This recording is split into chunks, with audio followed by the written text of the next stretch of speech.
Congratulations to author Han Kang on winning the Nobel Prize in Literature. The Vegetarian is Han Kang's representative full-length novel, a work that explores the inner violence and oppression of human beings, the body and desire, and the liberation of the spirit. It is composed of three seemingly independent yet interconnected parts: The Vegetarian, Mongolian Mark, and Flaming Trees. Each chapter is narrated from the perspective of a different character, centered around the protagonist, Yeong-hye. The novel portrays the rupture and disintegration that a once ordinary woman experiences when she suddenly refuses to eat meat, and how those around her reveal their desires and violence in response to her transformation. The first chapter unfolds from the perspective of Yeong-hye's husband. He is satisfied with his ordinary and obedient wife until one day, she throws away all the meat from the fridge and declares she will no longer eat meat. Yeong-hye's decision is driven by recurring nightmares filled with meat and blood.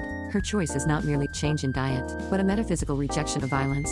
Her husband deems her transformation abnormal and tries to control her, but Yeong-hye grows more resolute. When her family intervenes and tries to force-feed her meat, she slits her wrist in protest. This chapter reveals the structures of everyday violence and the oppression of women, showing how her husband viewed Yeong-hye as nothing more than a functional presence in his life. The second chapter is narrated from the point of view of Yeong-hye's brother-in-law, her sister and Hae's husband. He is a video artist who becomes obsessed with Yeong-hye's Mongolian birthmark and develops a strong sexual fantasy toward her. Under the pretense of creating an art piece, he paints flowers on her body and has sex with her. This scene starkly illustrates how Yeong-hye's body becomes a canvas for others' desires, consumed and exploited. As Yeong-hye continues to blur the line between humanity and vegetation, she insists on living as a plant. After their sexual encounter, she is hospitalized, and her brother-in-law is ostracized from the art community. This chapter delves into both the possibility of bodily liberation and the violent encroachment of others' desires upon the female body. The final chapter is told from the perspective of In-hye, Yeong-hye's sister. Though she admits Yeong-hye to a psychiatric hospital, In-hye is tormented by guilt and helplessness.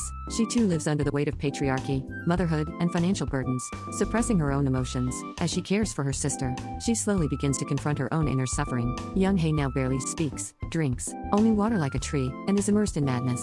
She believes she has become a plant and repeats, "I am a tree." Watching her sister, In-hye begins to face the oppression and pain within herself, and glimpses the possibility of escape. The Vegetarian is not simply a story about vegetarianism.